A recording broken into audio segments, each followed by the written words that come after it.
that BS or no BS with BA has become must-watch and must-do for us. Yeah, without a doubt. Absolutely. Ladies and gentlemen, it's another round of BS or no BS with BA, where we will state headlines or statements of fact, and BA will tell us if it is bullshit or not bullshit.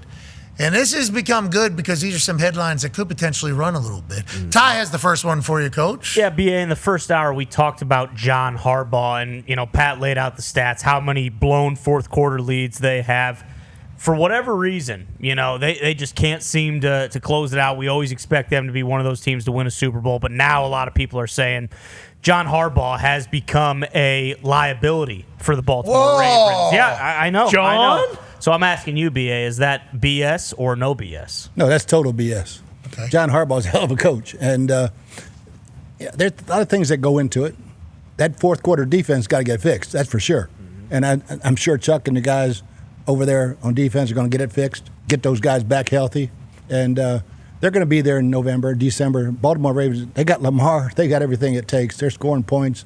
And that defense is going to catch back up for sure. John Harbaugh is one hell of a coach. Do you think just like Coach Tomlin, whenever you're around a place for a long time, and I guess Mike Gundy, we could say, when you're around a place for a long time, you set your own standard and expectation. And if you're not consistently exceeding that, the fans naturally going to say, are we getting better or are we just, do you think that just comes with consistency at a position? Harbaugh's been there forever. Mm-hmm. He is the Baltimore Ravens. Man. Yeah, totally. And like you said, you raise that level of expectation every year, and then when there might be a year or two, things happen. Guys get hurt. Whatever. You don't get there, it's the coach. Nobody wants to make excuses, all right? But it's not the coach. He's the same damn good coach he's always been. And, no, I think Baltimore Ravens are fine. They'll be there in December, January. Let's go to the next one, D-Butch. Yeah, we've had a lot of dynasties, whether Steelers, Cowboys, Patriots, Packers, Chiefs, been the most recent ones. Are we witnessing the end of a dynasty in Kansas City? Will the Chiefs make the playoffs this year? BS or no BS? I think that's BS too. I think the Chiefs make the playoffs. They're probably in the wild card race right now until they catch the Chargers, because 3-0 and they might be 1-3. So it's going to be a chase, but they're going to get there. And I'm never betting against Patrick Mahomes in the playoffs. Okay, so the Chiefs will not make the playoffs this year. You're saying that's BS. That's BS. Yeah, they're going to make the playoffs. Okay, last one here. This one, we've seen people say it. Kevin Patullo? More like Kevin you blow at calling plays. That's the Eagles offensive coordinator. Is that BS or no BS that he blows at calling plays? I think that's BS too. Whoa! Kevin Patullo, more like Kevin you blow at calling plays. You can't blow when you got Jalen Hurts, Saquon Barkley, AJ. You call any damn play you want. It should work. Well, that's what people were saying. Kevin Patullo. People are saying. You saw it on the Twitter? Oh. A lot. It was everywhere. But people get Drew Brees said it today. They're boring offense. Yeah, running it down somebody's throat is boring. All right, but Jalen is throwing the ball better than he's ever thrown it. Did Drew Brees say this? Yes. Really? It's like, okay. But, I think they have a hell of an offense. How come it looks like shit for half a game and then the other half it is, what we expect from the Eagles, just pure dominance? Yeah, the Rams' defense, damn good defense now. Yeah. They went to the playoffs last year, and those young kids can really play. So it takes time to figure it out as the game is going, too. So, what adjustments did they make for you this week, and do you adjust? And he adjusts very well. He said in the postgame, Jalen Hurts, that they were playing not to lose or calling the game not to lose on offense versus the second half where they were just calling it to win. What does he mean by that, like calling a game not to lose it? Yeah, in the first half, I think sometimes a lot of guys are very conservative. We're not going to put ourselves in harm's way. Now let's get into halftime. What do we got to do to win? Let's do that.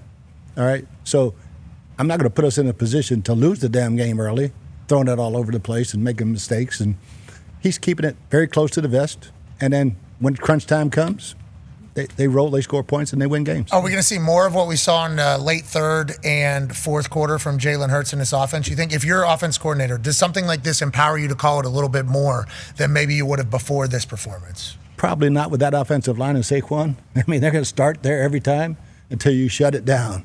If you don't shut it down, you'll run it down your throat. All right, once you shut it down, the thing I think they have to do better is handle the blitz. The one thing that's been their boogaboo for a little while, about last couple of years, is the blitz and being able to handle the blitz. All right, so maybe people will start bringing pressure, but he's saying it's not Kevin you blow at calling plays. Okay, that's good it's to know. Kevin Patullo still. Okay. And they're winning games. Let's remember that. Just like last year when everybody was coming for Coach Sirianni, they were winning still at that point. They'd go on and win the Super Bowl. AJ, what are your thoughts on the 3 BS, no BSs, pal? I love it. I just thinking of like Kevin Patullo sitting down, having a nice little lunch and looking up at the screen and seeing that graphic.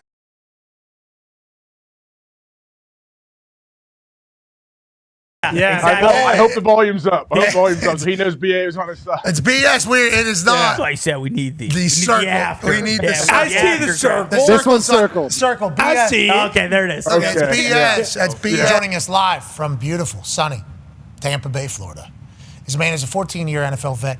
He's currently the 8th leading linebacker tackler in the history of the NFL.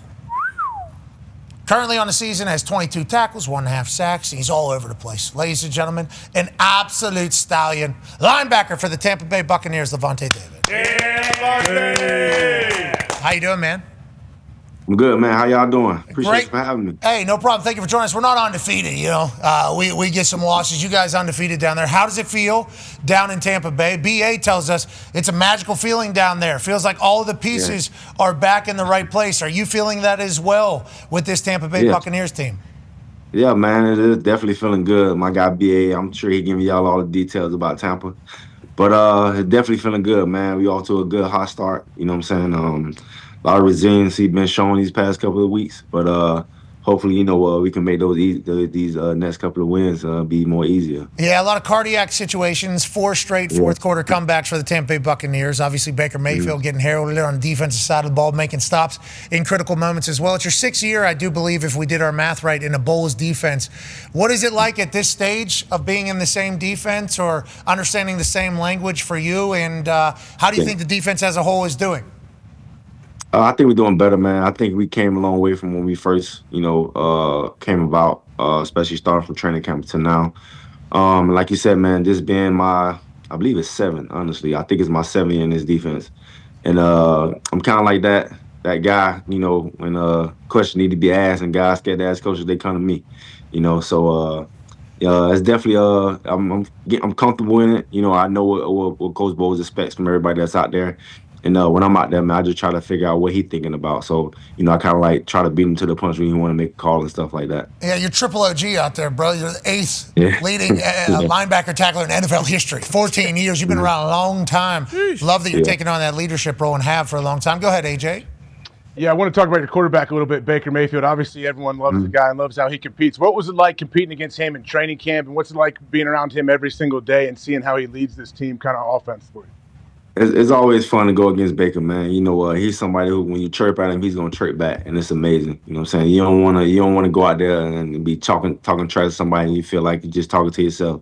No, he gonna give it back to you, and then he gonna try to compete with you and stuff like that. So it's definitely fun, you know, seeing him taking that same edge that we have in practice onto the field. And you see it, you've seen it for the past couple of weeks, man. You know, Baker got that fiery edge. One thing about him, man, once you talk trash to him, that gets him going. And for the most part, that's like when people talk trash to defensive players, we get us going. You know, we have that killer instinct. And the same thing with him. When you talking trash to him, he clicked to a different mode, and that's what I love about him. You don't want to wake them up, you know, and I like that about people. On that note, CJGJ has been released from the Houston Texans.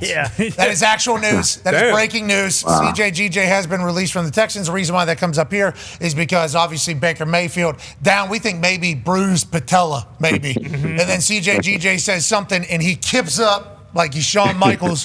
What was that? And then obviously does what he do. It's feels like it's a special place down there for Baker. And it's obviously a special place for you down there as well. Connor has a question for you. Yeah, Lavonte, the last 3 years you've been doing 1-year contracts, and, you know, you're 35. I'm sure that was more so just, you know, based on how the body feels and everything. But what is it like now towards the end of your career, kind of with the process of everything? Are there things you've picked up over these last few years that you kind of didn't maybe realize early on in your career, now that you are later in your career? And are there some days you go in there and just appreciate the entire process a little more since it is, you know, you're 15, 14? Yeah, I think that's the main thing, man. Just appreciating the whole thing more. Me coming in as a young guy, all I just worried about was just, football, football, football, sticking into that. And then, now as I get older, I just kind of understand the dynamics of the whole game and the importance of relationships and, getting to know people around you.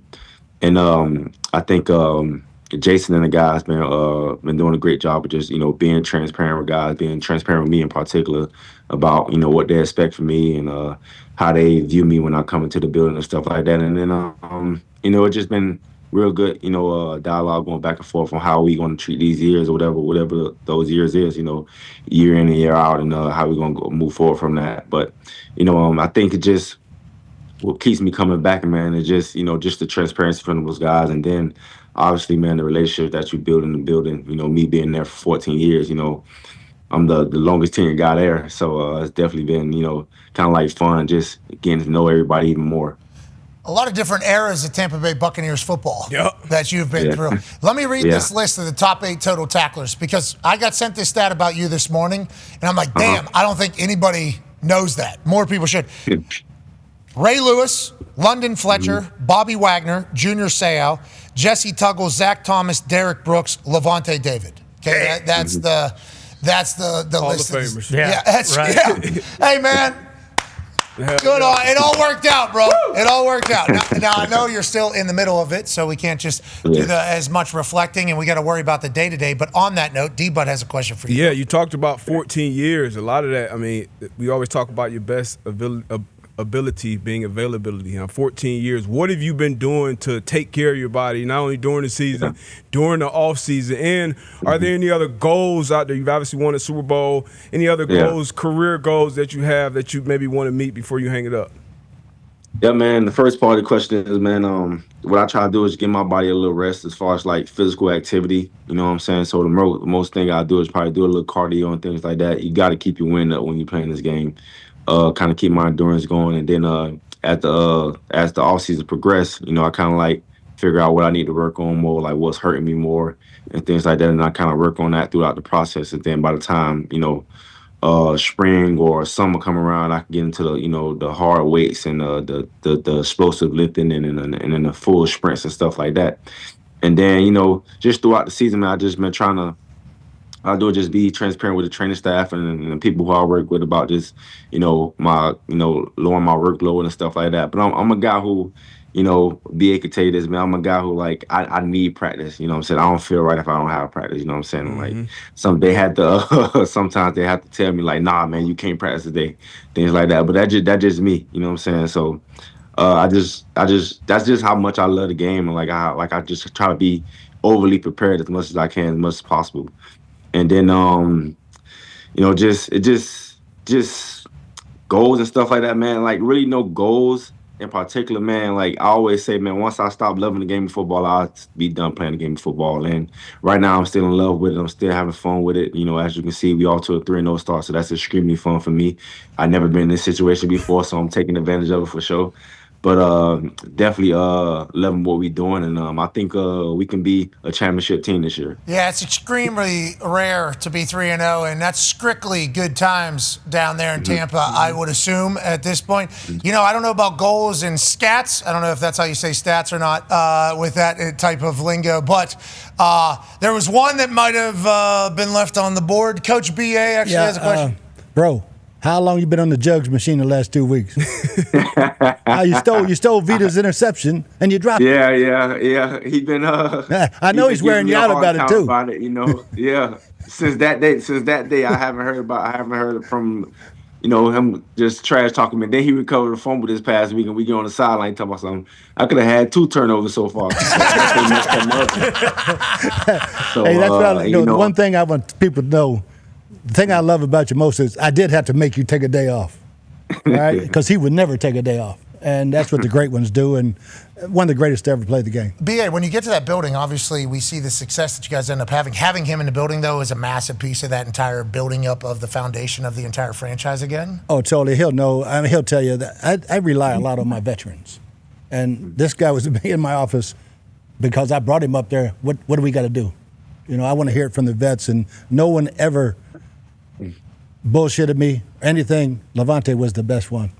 Oh, that's awesome. Hey, Hell yeah. I don't know if you ever got to hear that, Lavonte. A lot of Lavonte David celebration happening here. Take these flowers, brother. You deserve them. You've obviously worked your ass off for them all. He was very pumped you were coming on the show, as were we. Yeah. And what is it like? BA, Bowles, who else? Who else were some coaches that you've had? What has it been like through all the eras of the Tampa Bay Buccaneers? You had Shiano early on, didn't you? Yeah. I mean, obviously, me coming out my first couple of years, I had Greg Schiano, so I was that whole situation. I felt like I was in college still, so I didn't really feel like understand what it was like to be in the league. You would say.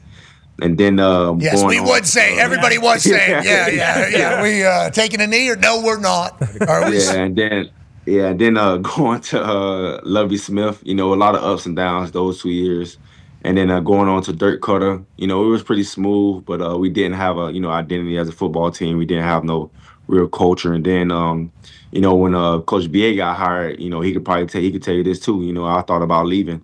I reached out to Jason, man, saying like, I know you guys bringing in a new head coach, and maybe time for me to leave and try something different. And like a couple hours later, a few moments later, I got on the phone with BA and changed my mind ASAP. And when he got there, I definitely, I figured out what it was like to be an NFL football player. With him coming in, changing the culture, and just reestablishing a foundation as a football team. And me falling in love with the game all over again. I can definitely tell to say that Coach B.A. like helped me with that. And then me, all my first 7-8 years, I played in the 4-3 defense. And then when Coach Bowles came, I was a little, wasn't too sure about that. And then got a chance to sit down with Coach Bowles and kind of like pick his brain about certain things. And then I got a chance to get into it. And I've been having fun ever since. So I definitely, thank BA and Bowles, man. Those guys definitely, helped me fall in love with the game again. That's a cool football life right there. Yeah.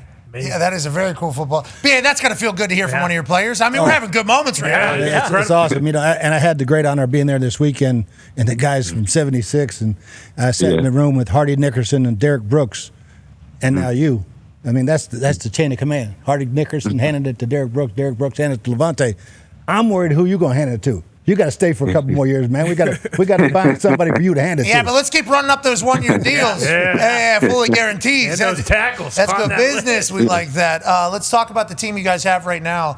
There's a young guy from Ohio State that's seemingly very captivating. Go ahead, Con Man. Yeah, Lavonte, one of the stories of the season so far has been Emeka Egbuka, and he's made already highlight catches. Should have had another one that they didn't call a catch, which is ridiculous. That one was filthy. The other one on the sideline was ridiculous. Coming from you, I mean, everything that's happened during this conversation has been amazing, let alone you talking about falling back in love with the game. But as one of those guys, triple OG Hall of Famer, top 10 in tackles in NFL history, have you ever seen a rookie pick up the game like Emeka Egbuka? It feels like what he's done in college has translated to the NFL seamlessly, and he is unbelievable. Once Godwin gets back, I assume he's going to be even better.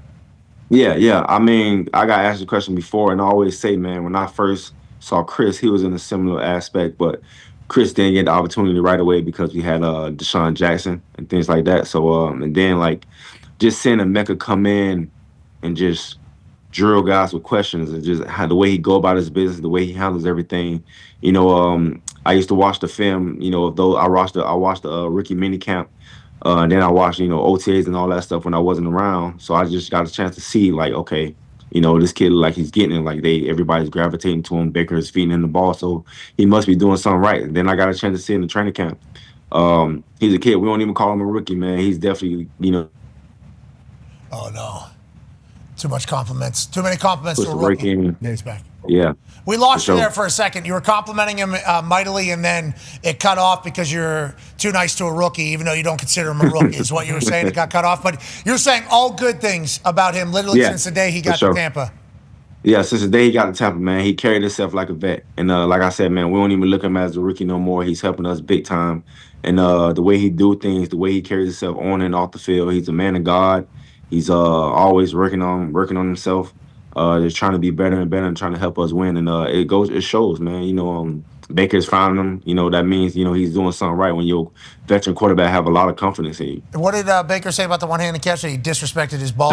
Yeah. Disrespect my ball, man. Yeah, disrespecting my ball, man. Catch it with next time. Catch it with 2 hands next time, rookie. Yeah, then he went around and said, I told the rookie he needs to catch that with 2 hands, because people are going to think that was a bad ball because you went one-handed. That was a good ball. It's like, as long as he's catching it, who cares? And if he's that confident to say, hey, let me go ahead and snag that thing, nice. Special, man. Right. He was number 2 at Ohio State. Number 2 at Ohio State every year that he was there. Had to block, had to do the shitty routes, had to do the tough jobs, and now he's spectacular for Tampa Bay. AJ has a question for you.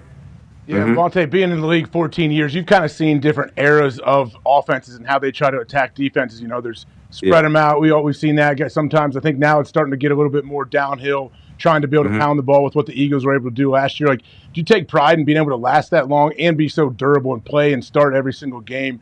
You're able to obviously play in the box, go downhill with the best of them, but also spread you out and you can play in space. Is that something that you've actually thought about as you've gotten older because you continue to play at such a high level in all different aspects? Yeah, honestly, man, that's something that I always think about. You know what I'm saying? I want to prove that, you guys keep signing me to these contracts. I want to prove to y'all that I can still play the game at a high level.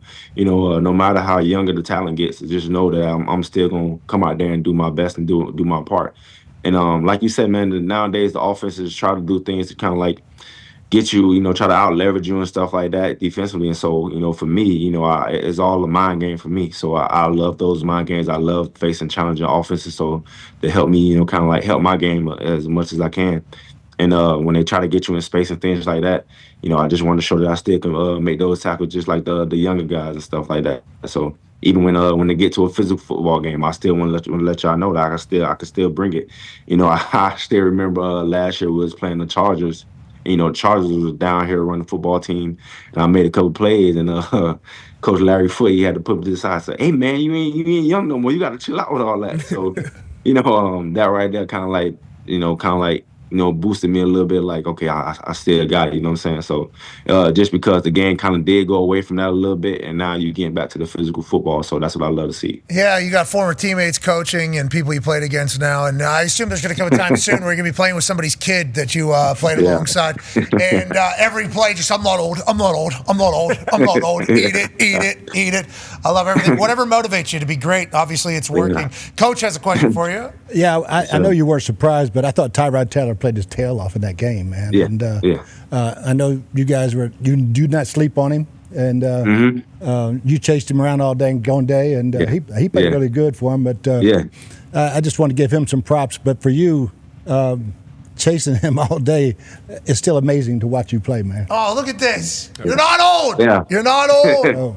Yeah, I don't know. I might be, man. I missed him 3 times. I didn't bring that. I didn't say that. You said that.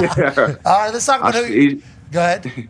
He slipped right on my hands 3 times. So, yeah, he's still doing. He still got it. Hey, there's a lot of guys that still got it in the league right now. Motherfuckers will jump over you backwards. Go ahead, Ty. Yeah, Lavonte, this week you guys got the Eagles on Sunday. Now, obviously you've played for as long as you have. I don't think you're really losing sleep over any team that you're going to play. But with the challenges they present with Saquon and Jalen Hurts and that offensive line, what does that prep look like? And I don't know if anyone's told you this, but when it comes to the tush push, you can start moving early too, because they're going to do it several times and they're probably not going to call it. So, you can kind of shoot your gun whenever you want to on that. Yeah. I'm up to date on what's going on with the tush push, man. We was one of the teams that stopped it, so I ain't tripping about it. Vita baby! Yeah, but those guys present a different challenge, man, all over the field. Like you said, man, they got Saquon, they got A.J. Brown, they got Devontae Smith, they got Goddard. They got a lot of playmakers, man. Obviously, starting with Jalen Hurts. It's gonna be a fun football game. We've been seeing these guys a lot, and they've been seeing us a lot. So I expect nothing less than a 4-quarter battle. Like I said, man, these type of games, bring the best out you, and I'm definitely looking forward to it. So you went through the CTE era. Yep. Then to the spread them out era. Mm-hmm. Now we're in the Guardian Cap era. Yeah.